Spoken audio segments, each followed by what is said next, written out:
Hey guys, you know who it is. Getting down and dirty with some filthy 50 centers and other comics on the cheap. I mostly buy cheap comics, but I do pay up to fill in runs in the silver, copper, and bronze and all that. So let's do this. Okay, 1974's Marvel 2-in-1 number 7. Very cool. Got this for, I think, under $5. Nice and clean. Sal Buscema art. Steve Gerber writing.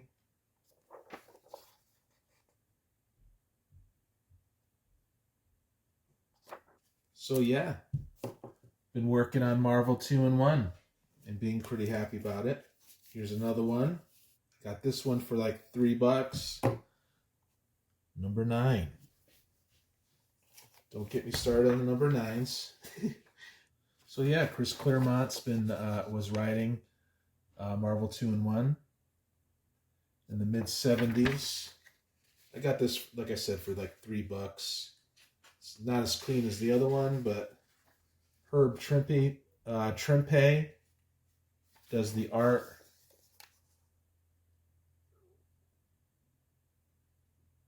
Pretty cool. Pretty cool for a Bronze Age. It's 1989 by Jade Comics. Oriental Heroes, number 14, Filthy 50 Center. Flipped through the art, liked it. Looks like reprints. Very cool.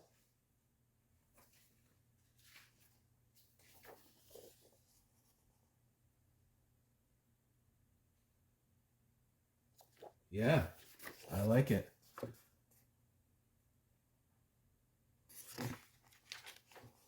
The Ghostly Howl, right? Pretty cool. I think it's like 1989.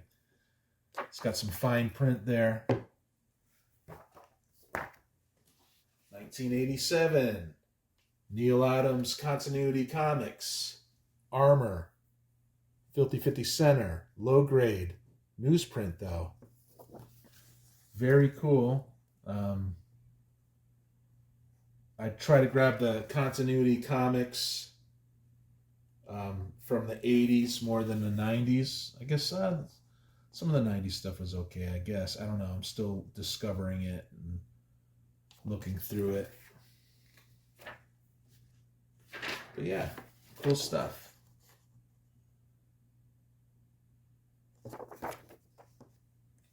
(2001's) Wildstorm Publishing, Planetary, number 15. I already have that, but I'll probably give it to a friend.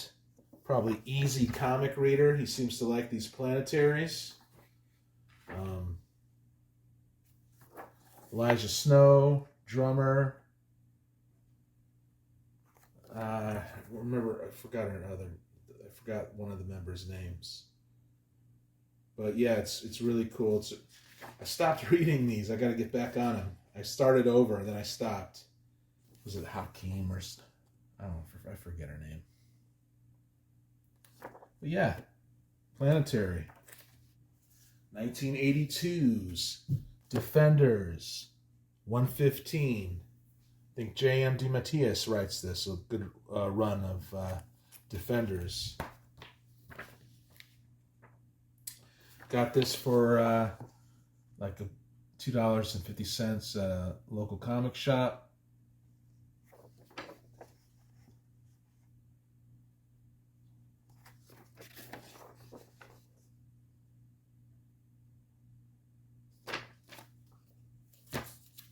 Yeah, little Nighthawk in there, right? They should do something more with him, but maybe they tried so many times that now it's... Okay, 1989's by Aircell Comics, Gun Fury, number 8. Looks like a cool cover to me. I mentioned the guy who got me into Aircell.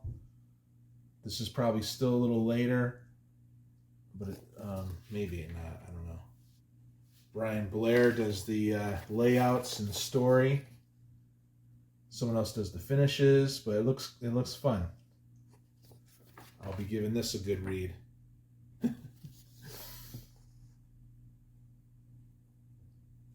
Awesome. Gun Fury. Excellent. Okay, 1984 by First Comics. American Flag 13, Howard Chaykin. It takes place in the year 2031. Some 7 years from now. It was crazy. It's a social, I would say social satire, also political intrigue and action by Howard Chaykin. I've started reading one of these. Unfortunately, it doesn't have the snappy intro like it should, like First normally does. So I started reading, I don't know, issue 4. Here's another one. And it's pretty good. The United States left planet Earth for some reason, and there's this corporation, Plexus, that has taken over, and there's the morality is really loose. It's high tech. It's cool. I like it. Okay, 1986, Comico, Grendel, number 3. I don't exactly know a lot about Grendel, but this looks really cool. It's got a gatefold. I know that Dark Horse eventually picks up Grendel.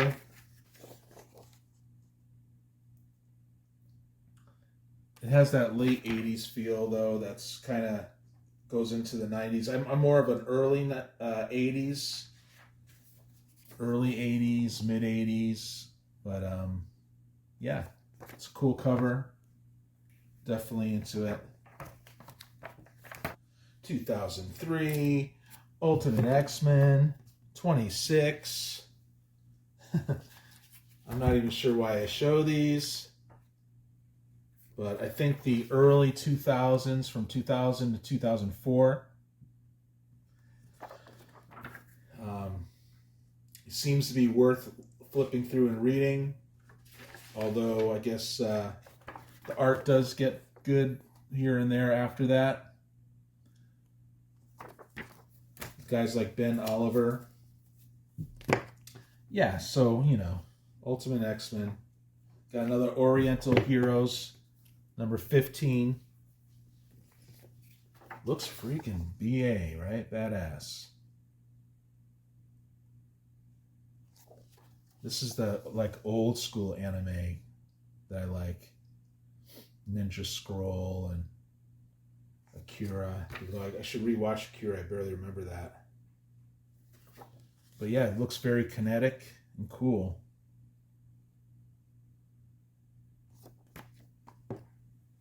Okay, 1985, First Comics.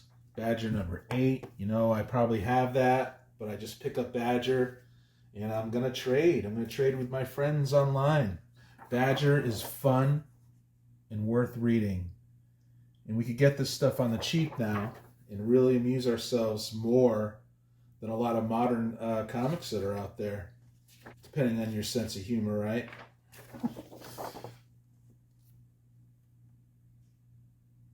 But yeah, I've got a ton of Badger. Here's number 19. 50 center, right? Cool advertisement in the back. I guess First Comics came out of nearby Chicago or something like that. And they came out swinging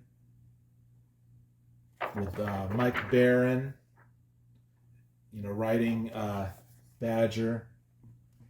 You know, Mike Grell drawing John Sable. You know, Howard Chaykin on the American Flag and a lot of other stuff, right? So it's all cool. It looks good.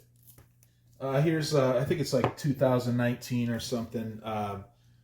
Number 2, Family Tree. I like the Phil Hester art. I love Jeff Lemire. I already have this, but for 50 cents,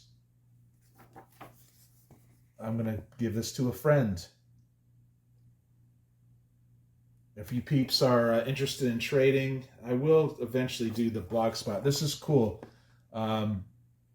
Someone's daughter is inexplicably turning into a big tree, a big like plant, and the corrupt government is after this person because it's a major secret.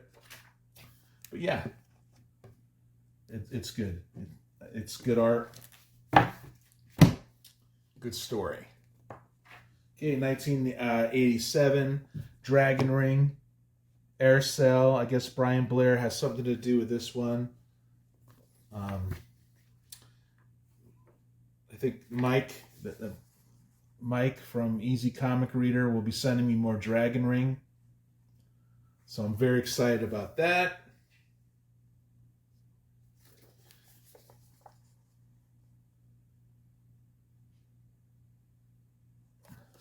Although, I don't know. I'm not an expert on all this stuff. It looks good, though. I'm into, I think, Dragon Ring so far and Warlock 5 for Air Cell. But I pick up Air Cell. If I don't like it, I could recycle it or something. I don't know. Here's 1982's Defenders. Issue 117.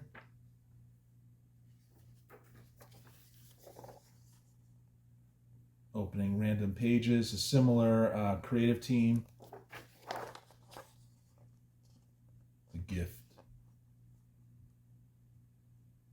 I like it. Here's number 19, homaging the famous X-Men cover. Awesome.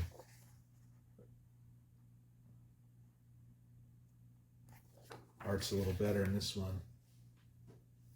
Sometimes Sal Buscema is great, other times not so great.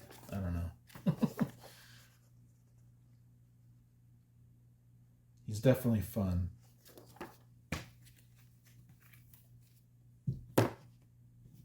Okay, number 16 of Planetary. Now this stuff's all mixed up, you guys. I see this, I get it. For friends, this will probably go to easy.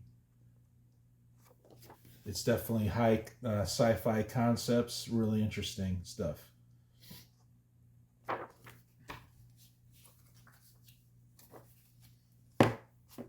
And number 19, Mystery in Space.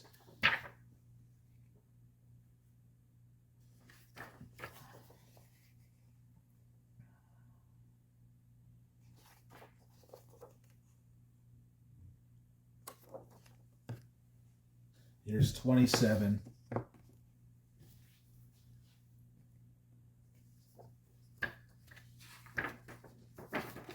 It's got a cool gatefold.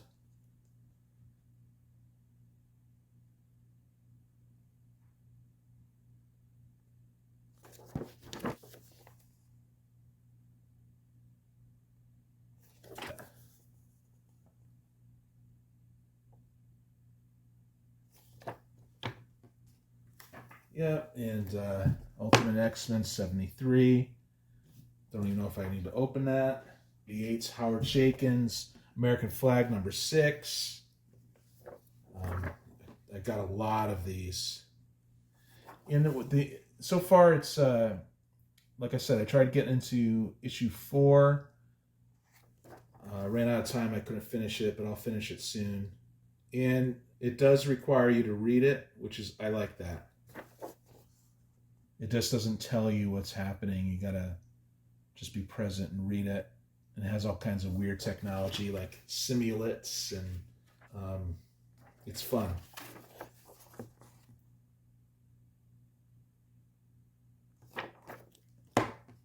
And that's Reuben Flagg. He's a marshal for the Plexi or something like that. The Corporation Plexi. It's cool. And I guess here's number 8, Howard Chaykin kind of took a chance with First. I guess he was in debt at this time, around 88 or whatever. I don't know. Is it 88 or is it earlier? No, it's 84. That's cool. 1984. See, the earlier indies, they were hustling, you know. But he took a chance, and he really focused on the story without telling you. It throws you in, and you just got to follow along. It's kind of like reading a novel, and I like that. My brain feels better when I read things like this than having everything just telegraphed, you know.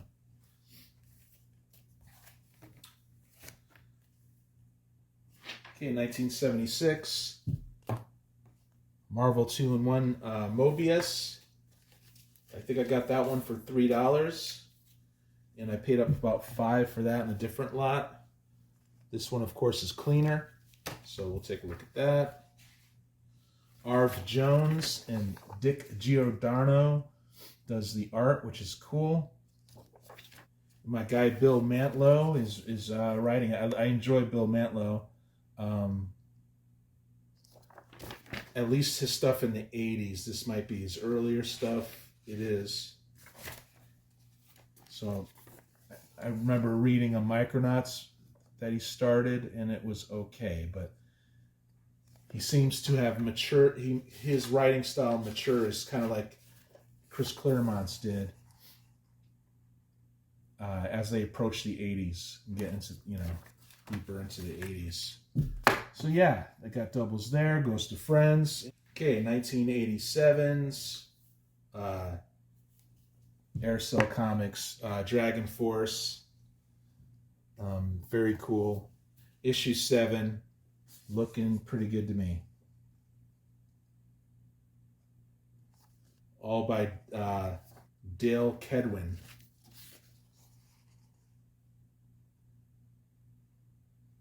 I think it's got some cool pin-up art or advertisements in the back here. It's cool. It looks good to me. Tiger X. Okay, you guys. Thank you so much for watching. I will set up a blog spot, and I'll just put my collection on the blog spot if you guys ever want to trade on the cheap. I think it's fun. We just shoot each other like 20 to 25 comics on the cheap or something like that. Anyway, thank you for watching. Please check out the other channels in the description. They're all great channels. And I'll talk to you on the next one.